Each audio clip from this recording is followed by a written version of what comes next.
Welcome to our podcast offerings, where we invite you to take responsibility for your own well being, reclaim your energetic sovereignty, embody authentic living, and come home to your true self.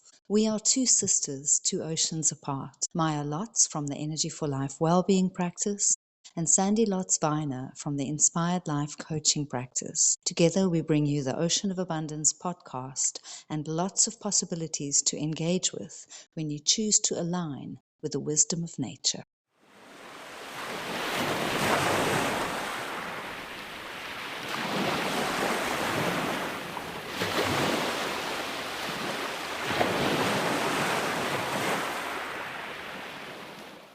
In our previous podcast episode, we spoke about practicing gasho, or two hands coming together, as a fern micro practice to begin cultivating presence or mindful awareness of ourselves. And just a reminder, fern is our acronym for our lifestyle approach to well-being and stands for fascia and trauma informed, yoga inspired, Reiki empowered, and nature infused. In my own life and in working with clients, I have found that showing up for yourself consistently and regularly appears to be one of the greatest challenges with regards to taking responsibility for your own well-being. Some are diligent about taking care of home, work, and social life, and even scheduling activities related to their wellness, regular yoga or Pilates classes, walks, cycling, running, going for a massage, even eating well, while others find even the regular scheduling of those wellness activities a challenge. The one thing that became clear for me is that showing up for self as a daily part of the schedule was the common element overlooked or avoided. Making time to be with self, the inside-out approach, remains a stumbling block, especially showing up for self not only when there is something wrong, but consistently showing up for self every day. So today's episode is part one of our two-part podcast where we talk about showing up for yourself through short, regular, consistent practice. Inspired by a specific practice, Hatsurei-ho, which heralds from the Reiki system, we unfold this method from our fern lifestyle approach perspective and offer it to you as an accessible daily well-being anchor. So with that said, let's take a moment together now for our first micro practice in this episode. And please refer to the show notes for audio links to all the micro practices, as well as the full practice to support future explorations of your energetic sovereignty at your own pace. Find somewhere you will feel safe and where you will be undisturbed, and come to sit in a comfortable position with your palms face down on your thighs. You may seat yourself in sisa, kneeling with your hips resting on your heels, or opt for a cross-legged posture on the floor, or simply sit upright on a chair in a still yet comfortable position with your feet on the floor. Close your eyes and allow yourself to settle in.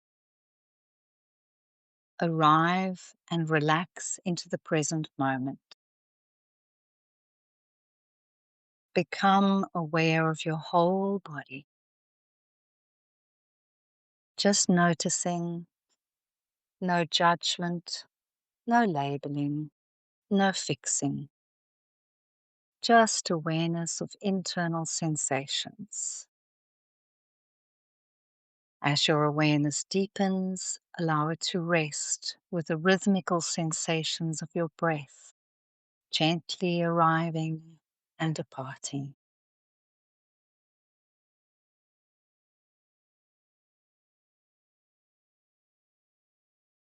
Now bring your focus down to your lower dantian, your earth energy center, located about 2 to 3 fingers widths below the navel and about a third of the way into your body. And follow your breath down into your belly and become aware of this earth energy center within you. Keep your focus on the breath, gently entering the lower dantian, bringing fresh oxygen, ki, prana, life force, where it gathers in pools before you gently exhale and trace the breath, the energy as it releases through the body, the aura, and back into infinity. And now let's linger here for a little while.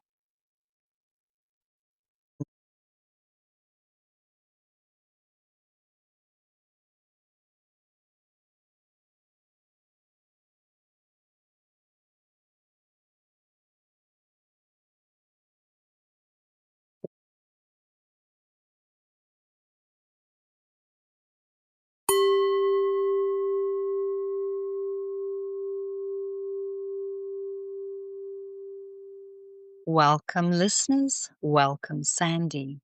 And how was that micro relaxation practice for you? Hello, Maya. Hello, listeners. Yes, that's exactly what it was. Extremely relaxing and so simple to do at home for ourselves. Quite frankly, so simple to do anywhere where we feel safe, obviously. It's interesting because whenever we do the research and the planning, I immerse myself in whichever practice or aspect we're sharing. And today somebody was mentioning her anxiety during a flight.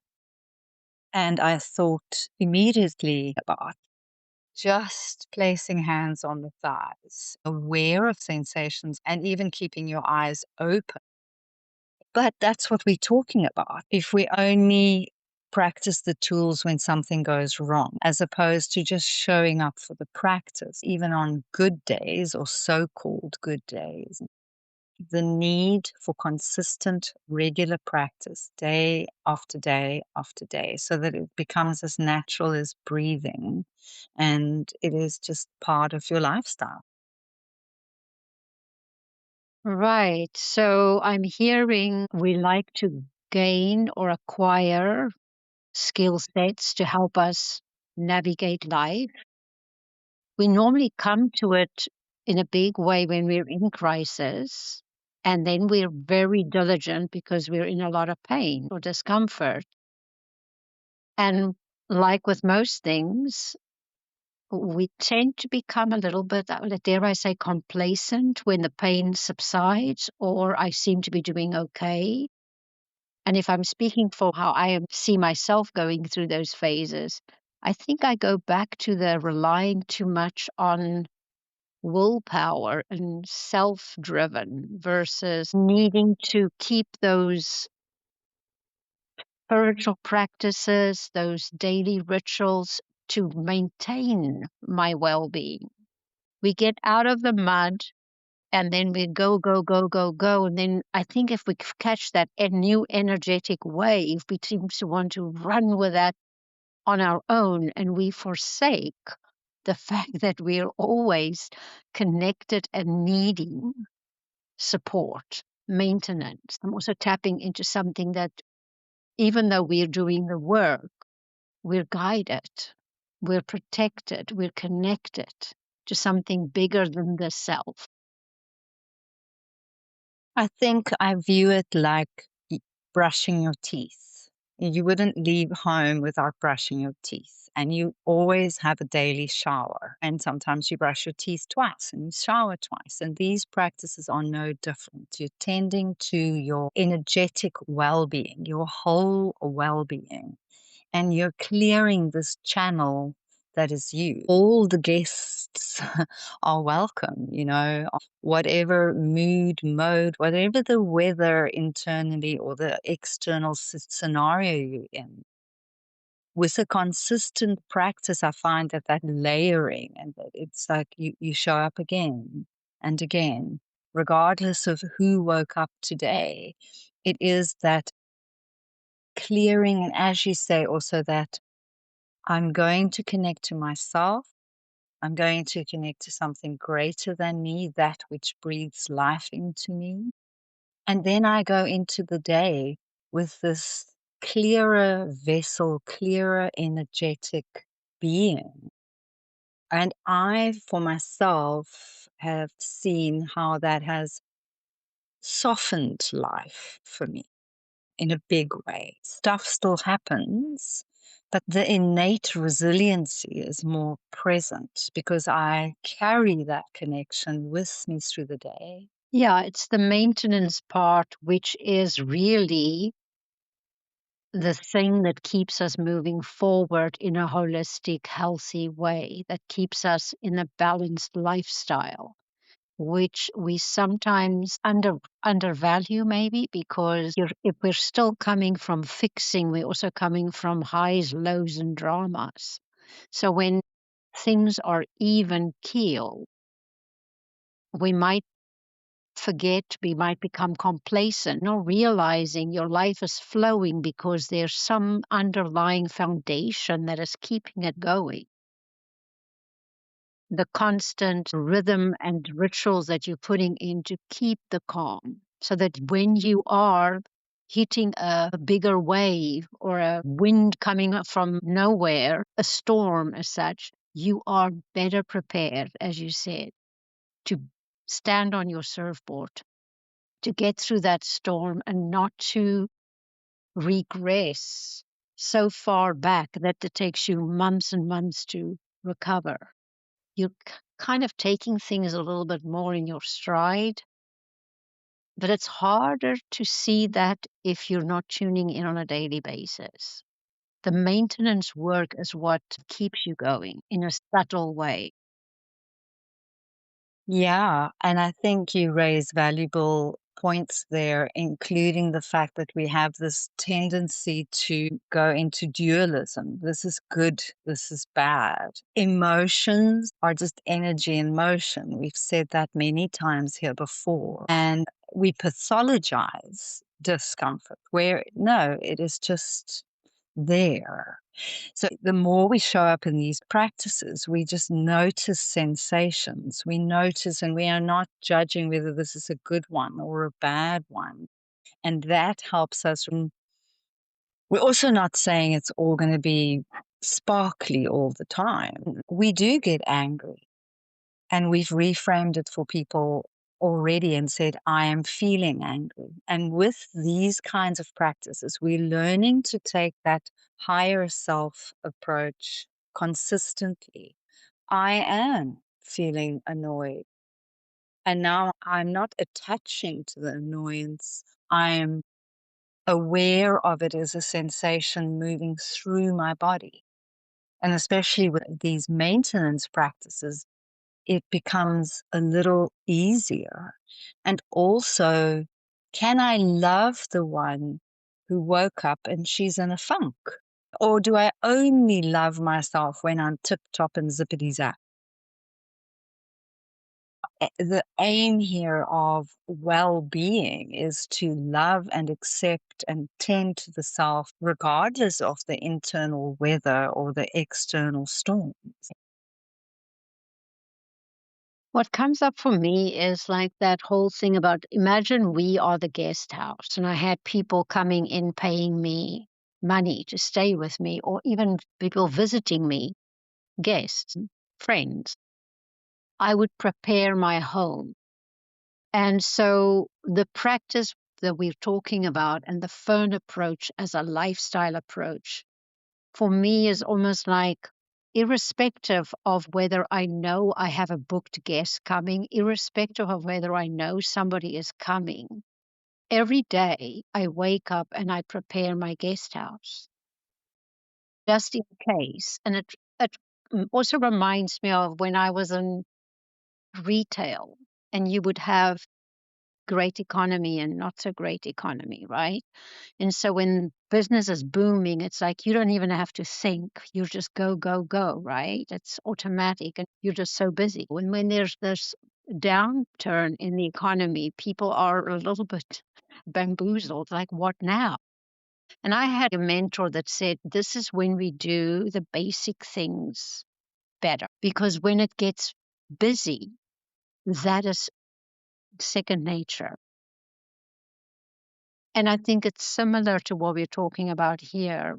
When we're in a crisis, we do what we have to do, we learn some new skills, and then maybe we go, go, go. But if we can remember that, if we can hold on to the basics and make it a daily ritual, is what we're talking about, it becomes second nature. And the busyness from the outside is less stressful for us, and the busyness on the inside calms down as well. Yeah, yeah, very, very true. So, shall we unpack a little bit what Hatsurei-ho is? Absolutely. Hatsurei-ho is a short practice. It's around 10 minutes when you put all the stages together. We just looked at one stage now to start the show. The different stages can all be standalone practices. Generally, one would start your day with it and do it again later in the day. And you'd also use it before you offer Reiki to yourself or others. And in simple terms, Hatsurei-ho is the method to bring forth spirit and generate greater amounts of ki, chi, or prana. So there are 9 stages in this practice, as I mentioned, and each one can stand alone as a micro practice. The 9 stages are stage 1, Kihon Sishe, which is that relaxation we just did. Stage 2 is Mokunen, focusing.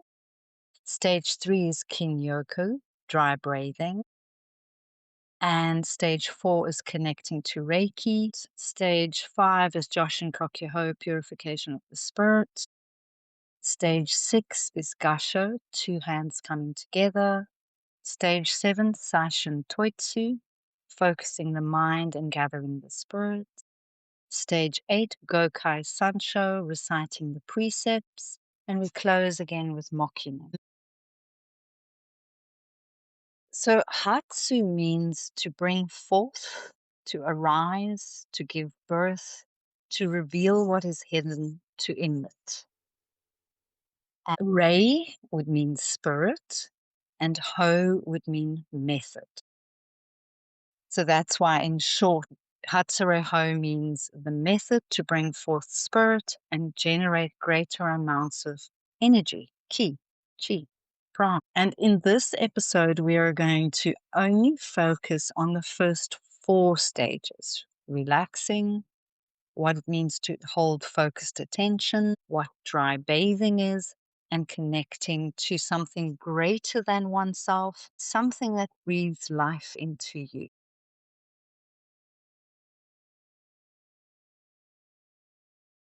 And something that came to mind to me as I revisited all the meanings was the phrase to reveal what is hidden. And that related again to we always want to bring forth something new, but in our regular practices, we may spiral back to aspects or elements of ourselves that still feel unheard or need more attention. So, regular practice may make you aware of areas that are uncomfortable. And with the regular practice, this showing up again and again help us to clear them out, and we become less fearful of looking at the more uncomfortable parts of ourselves, the part of ourselves that maybe we struggle to love, the tantruming 2-year-old within you, or the stormy, moody one, or the one who today lacks motivation. But then we have this beautiful practice where we clear the house, clear the vessel. It's like doing a weather check.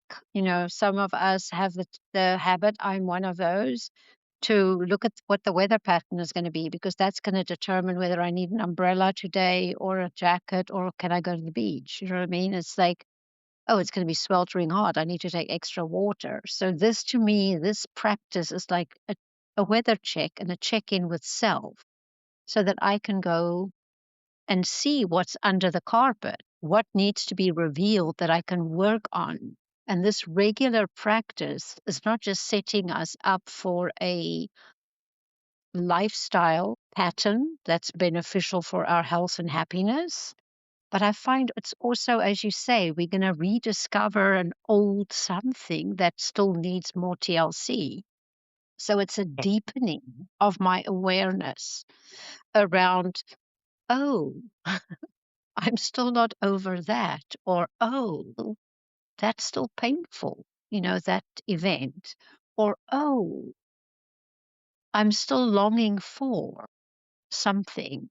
And so that gives us the opportunity then to do the TLC, which to me means applying more love and compassion to that part, airing it more, questioning it, asking it, how can I help you here?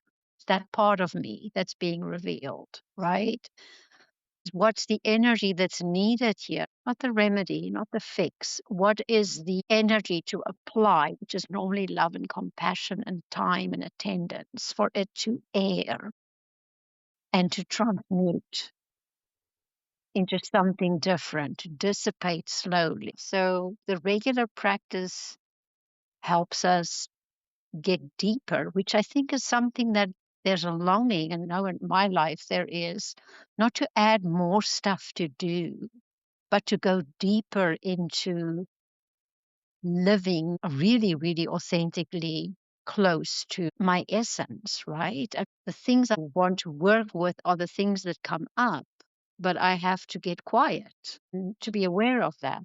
To reveal for me is also about a deep sense of awareness because everything starts with becoming aware of a repetitive pattern that's no longer serving or that needs attention, a belief system, a judging. I need to become aware of what's under the carpet. There's so much that comes up when you say that, and this is such a rich topic. And this showing up for yourself is the being part, the human being. We're very, as you say, focused on the doing and the acquiring. We really resist the being part. And you cannot outrun yourself or outdo yourself. So this is that investment in the being, the showing up for yourself, as you say, and tending to yourself. And just talking about silence cued me in. I have a client who has, for a very long time, told me she'd love to meditate, but she just can't. And that's why I wanted to break this bigger practice down into micro practices, because I think that's also the tendency. We want to see giant leaps ahead, or we start a new exercise routine and then we make too big a leaps. Or, if you need to exercise, perhaps just start with 5 minutes and you walk 5 minutes every day because you're never used to exercise before, and all you do is 5 minutes. You don't go and hike the first time out. In our previous episode, we did just the act of bringing two hands together. And for me, the value here is, what if you just did stage one, relaxation of this practice, and experienced a short micro moment to be with yourself in silence and stillness. Just a minute, even if you've never done it before, and then build on that. And also, when you're learning something new, do that first part, become really comfortable with it, make it your own, find the best seat for yourself. And the silence also cued me to talk a little bit about fascia, because your fascia likes slow and still and rhythm and regular and the repeating of and the returning to. So in Reiki, we frame Hatsurei-ho as a method to generate or emit spiritual energy. But body workers and neuroscientists look at the moving meditation as such, and they see a masterclass in fascial hydration, down regulation, and interoception, your body's internal sense of itself. And for decades, I saw patterns and I couldn't quite connect my passions in a way, Reiki, yoga, nature. It was like I could see the overlaps, the world of fascia and what we understand now. It's just brought it all together. It's like how when we intentionally work with ourselves and show up for ourselves and draw on these ancient practices like yoga and century old practice like Reiki, the value that we add to our day, to our well-being, and how it's also integrated and connected. And just coming to sit still. So maybe it's not even in the traditional kneeling posture because that can be challenging for people. But if you just any time in your day just paused right there in your chair, maybe you're at your desk and you placed your hands on your thighs and you just became aware of the warm sensations of your own palms touching your thighs and you just pause. Maybe you can't even, given the situation, perhaps you can't even, as I said, close your eyes, but just being aware. I feel coming to sit with yourself is like a beautiful, loving greeting. It's like, hello, I'm here, and showing up for yourself. Yeah, there is a lot to unpack there. It's not everybody, as you say, is going to be comfortable with sitting in a yoga position, right? So some people are going to be still in a very busy phase of their lives. They have a lot on their to-do list. So if you do some of these practices on a regular basis, you will start seeing how this can translate into being integrated into your day, become second nature. Something that I remembered when I started practicing is being in the pharmacy and they had a client that's taking a little bit longer at the cash register and they apologize that they're wasting my time. And I had a saying that it's okay.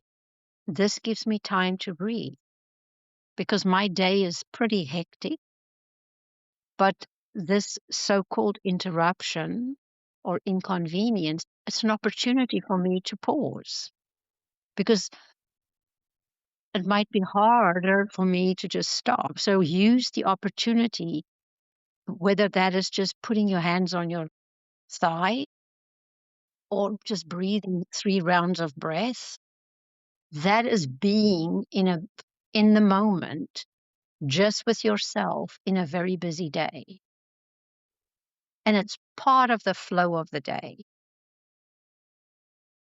It takes a little bit of time for that to filter through and to integrate. Another option would be some of us have problems transitioning. I'm at work and now I have to go to the ball game and now I've got to go to this place and I have to wear a different hat. The dry fading is a really amazing way in no time, and we'll talk about that a little bit later, to just transition because I'm once again touching my body. I'm shifting energy. I'm shifting awareness. I am disconnecting from what I no longer need and preparing for where I'm going to. So these practices can carry over, as Maya said earlier, as standalone practices in a normal, regular daily life. Yeah, that coming into presence with yourself, being aware of your internal sensations, you are learning to create safe space and being the safe container you seek in the world.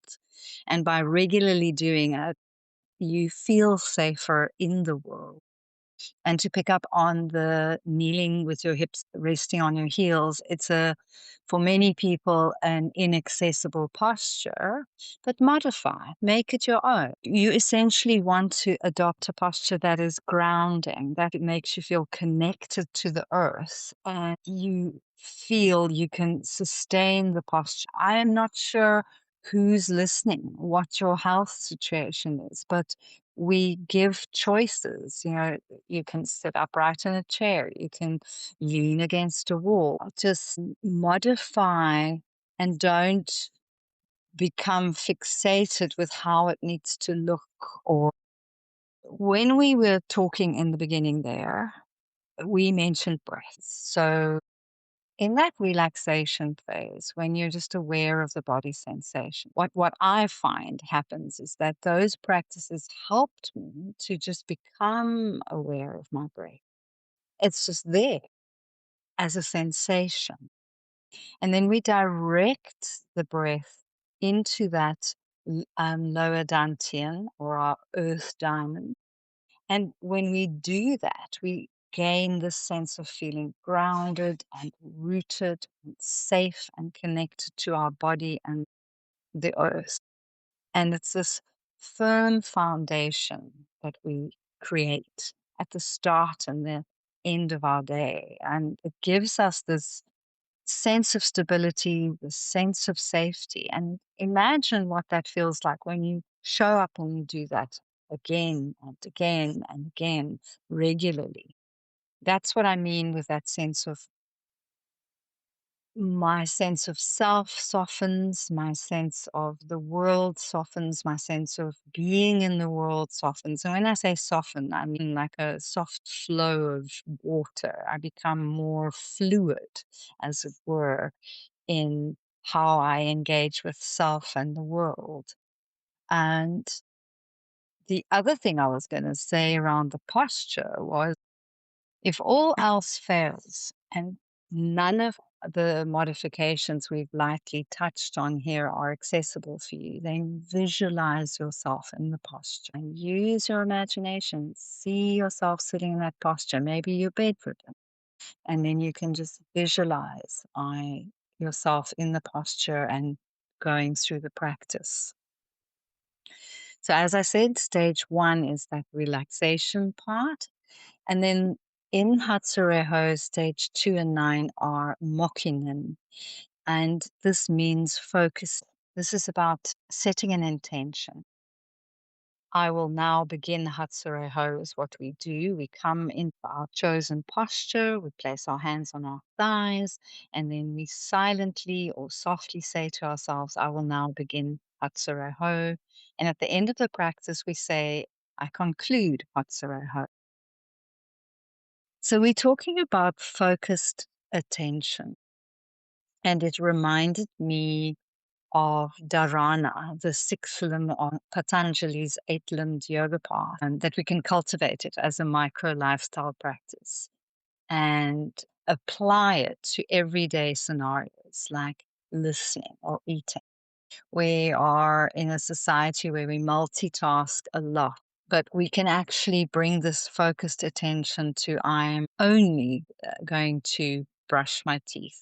I'm going to only listen to the podcast, or even smaller, I'm going to pay this bill now.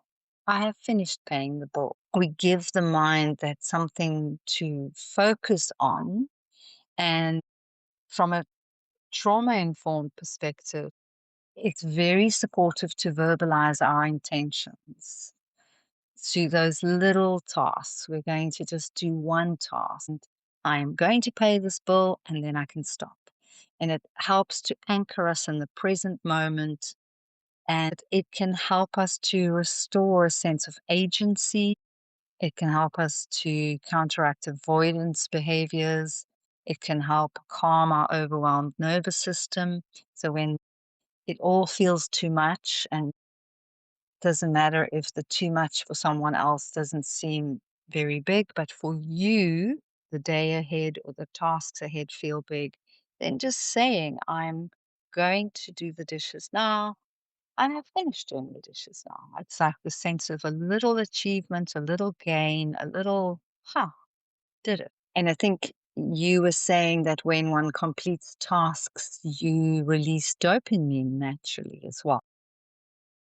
Absolutely. Yes. And that's something that's really important because we are so dopamine focused. All those little hits you get on social media, it's dopamine hits, the like, that's what social media can be such a addictive thing. So ways for us to kind of crowd that out, those behaviors, is speak it into the room. Now I am going to clean the bathroom. Say it out loud because if we talked about our first one is that there's the awareness and then there's now I have to focus on an intention, right? And so make it small, make it doable, and then acknowledge when you've actually done that. It's like the tick box you're looking for. And your system will acknowledge that as a victory, as a completion, as a high five. It's a natural sense of from helplessness to I can do this. So it builds courage, it builds self esteem, it builds confidence because if you've been through trauma or you're in trauma, you are uncertain about your capabilities at this moment. You're overwhelmed by the tasks. So the smaller you break it down and the quicker you celebrate the littlest of victories, the more your system is going to learn that life can be safe again. I can make myself safe again. I am capable. I am resilient. I have the power to change my situation. But Maya's quite correct. We live in a world that wants to jump from couch potato to marathon runner or whatever version in between. From yoga nothing to headstands. There's so many variations in between. And we have to find what works for us with our fascia, with our nervous system, with our physical ability, what is going on in our lifestyle. And that's why I like the system because we tailor make it for our own personal needs. Many of us, when we started, we have had times when we wanted to meditate, couldn't meditate, something was going on. We couldn't sit in a yoga pose. We couldn't even sit on a chair. I have meditated in my bed, lying down. So you start where you are. You can also meditate standing upright. You can breathe standing upright. So don't let the positions or the terminology be a deterrent. Try and make it your own. Try and make it your own because then it will stick. And then getting back to that, how when you finish a task that you set yourself, how you get like an endorphin raise and a neurotransmitter raise. How magic that it's an inside out thing. It's not a I have to find it from the outside because that's what we're talking about. We're sovereign beings. So even in the absence of stimulation from outside, I am fully functioning and driven inside out. I'm self governed. I am self motivated. And the more we have that down to a fine art, the less scary the world is, right? Absolutely. So let's transition now and take a moment for another micro practice.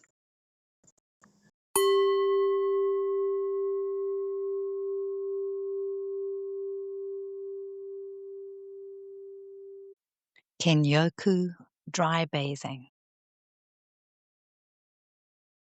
Let's start by inhaling through your nose and exhaling through your mouth. Just let the breath fall out. And then place your right hand on your left shoulder. Inhale. And with the exhale, draw your hand diagonally across your chest towards your right hip and sweep off. And then inhale with the left hand on the right shoulder. On the exhale, draw diagonally across the body and off the hip. And one more time with the right hand on the left shoulder, inhale. And on the exhale, draw across your body and off the right hip. And now extend your left arm with the palm facing up. Place your right hand on your shoulder. Inhale.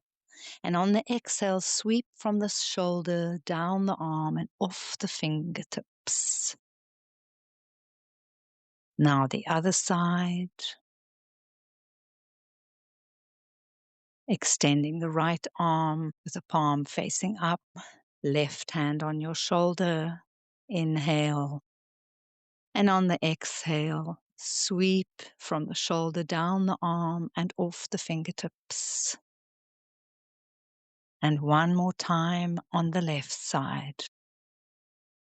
Right hand on the shoulder and sweeping from the shoulder down the arm and off the fingertips.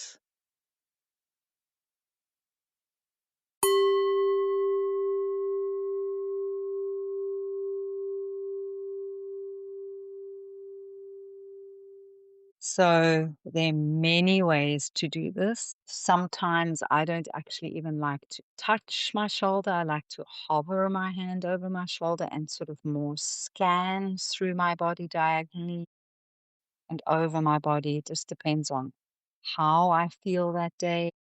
Sometimes in the day, as Sandy says, I have a need to just shift modes, and then I'll swipe fast and more times across diagonally, and I'll swipe off the arms and I'll just shake out my hand, make it your own. But we'll unpack a little now what that does and what the intention with that is and why it's such a powerful little micro practice. I think it starts for me with once again, the awareness, so you're aware that there's energy that's not yours, energy that's not for your highest good, energy that is done with, that you are wanting to release or transform, transmute. And it's back to what is under the carpet. And so if Maya was describing, if you're going through a busy day, it's that momentarily just being with yourself and becoming aware and then shifting just right there in the moment so that you can go forward into the day, into the next activity without the remnants of the past dragging or holding you back or taking you out of the now. So this is another way of doing it. And this one includes the breath as well, as we're focusing here on the movement of the hands or the hovering of the hands in conjunction with breathing. So if you notice, breath is always involved here.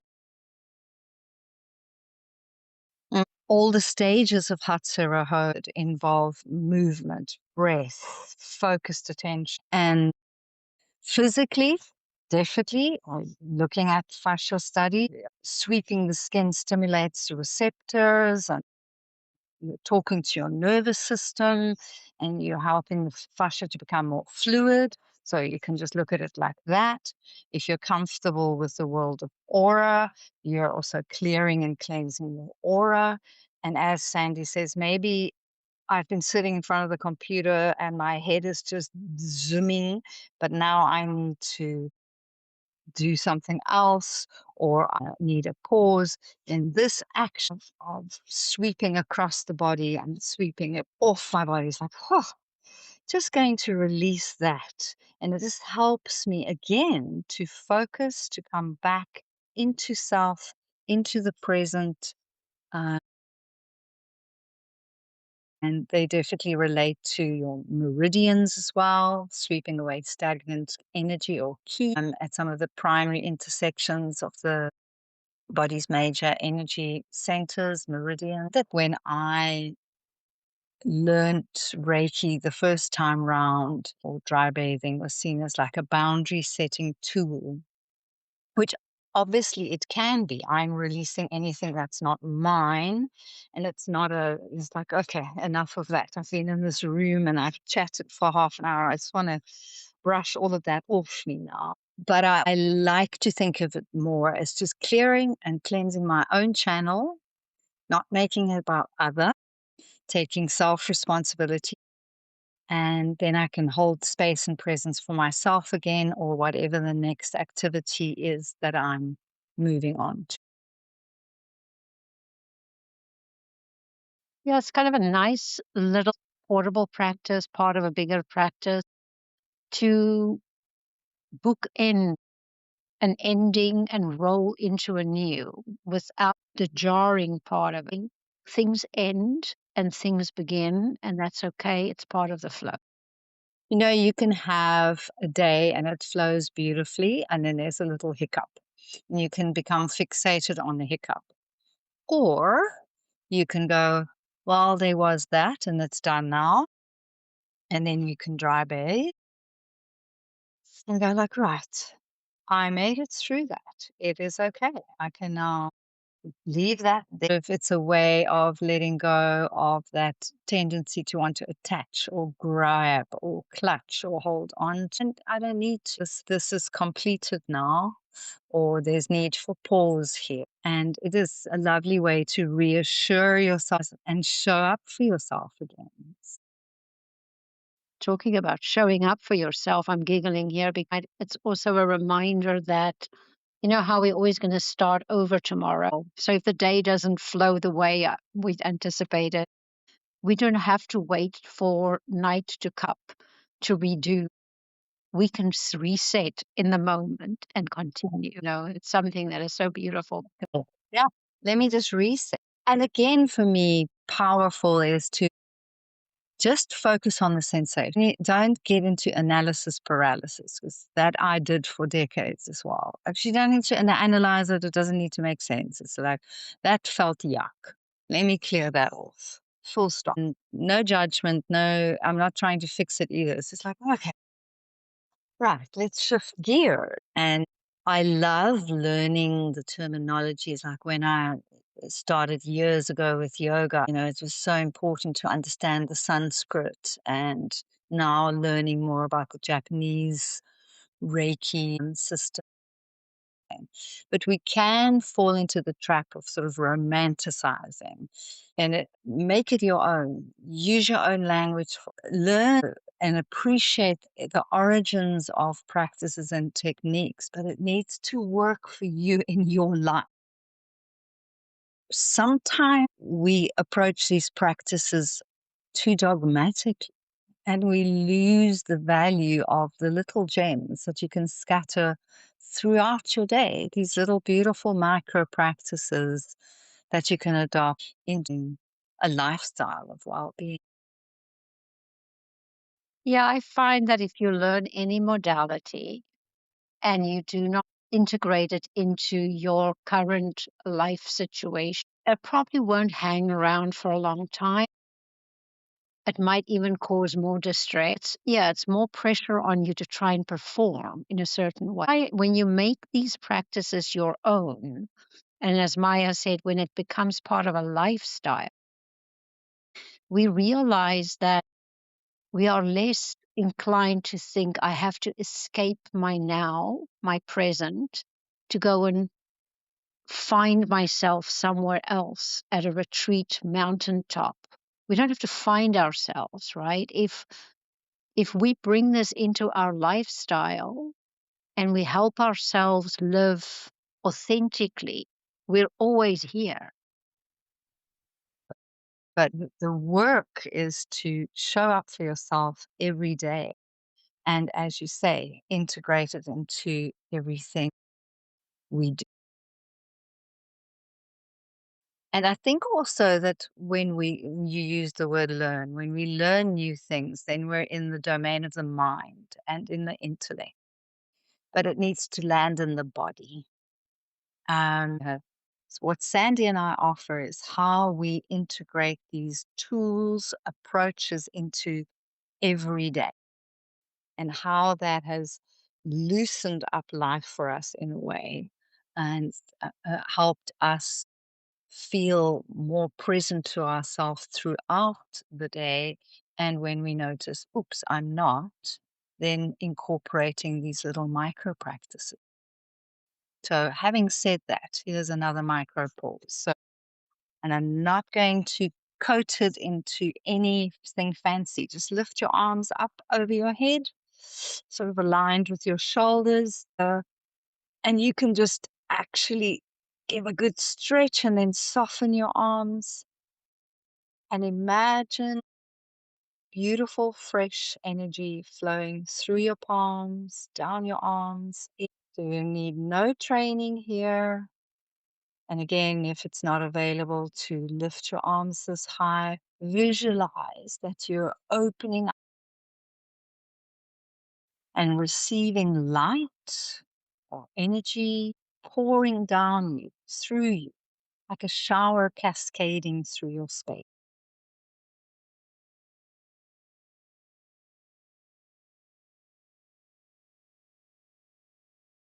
And how does that feel?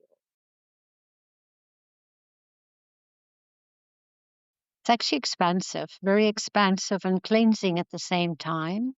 And it's kind of felt nice after having hands on thighs and on my lap, because for me, I have noticed that we don't raise arms often enough, and we don't always look up. We do a lot of looking down, and we do a lot of gravitational pull activity.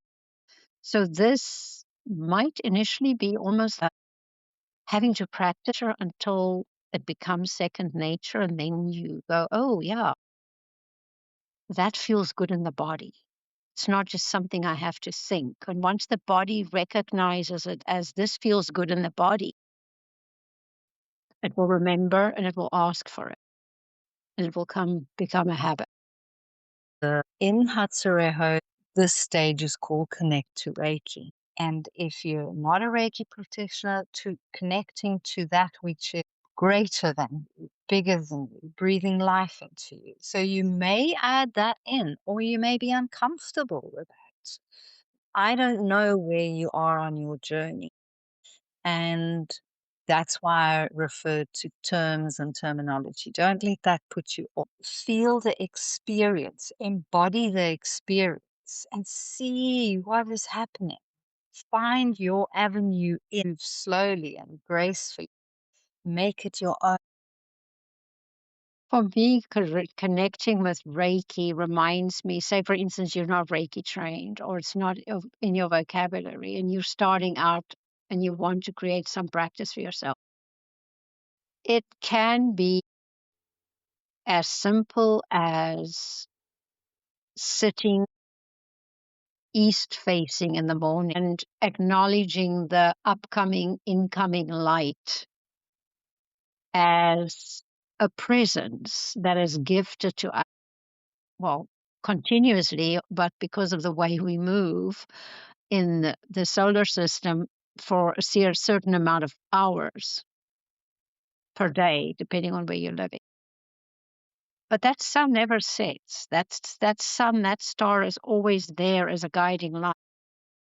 So maybe that would be an entry point for some people, the nature part, because we are part of that. In fact, that was mine, actually. It was my entry point. No matter what's going on in my internal world, that is a given. The sun rises, the sun goes down, the moon is available, has different phases, there's cycles, there's rhythms that affects the waves, that affects the wind. And I am not actually needing to control any of those things. Um, In the morning, when you're doing a morning practice, face east, and then the evening, when you're doing an evening practice, face west. Sun is setting. So In this episode today, we were talking about showing up for yourself consistent. We reference Hatsurei-ho. We will go more into depth and we will eventually arrive at a full practice of that method. But today I felt it was important to get anyone and everyone on board. Any closing notes from you, Sandy? And I'm going to invite all of us to maybe pick one or two of these micro practices and kind of make it our own. Find the time to bring it in on a daily basis and see how that will go if you do it for maybe a week, 10 days. Trying to just be in the moment. This is what this is all about. Can I be with me when I'm not in a crisis? And how does that feel? And let that unfold. And then I also want to say, because I like to journal, you might want to journal on it. We will include micro practices as audio links for you. And yeah, we will continue our discussion in our next podcast. And May your month until we speak again unfold well. Take care. Bye, everyone. take care. Bye.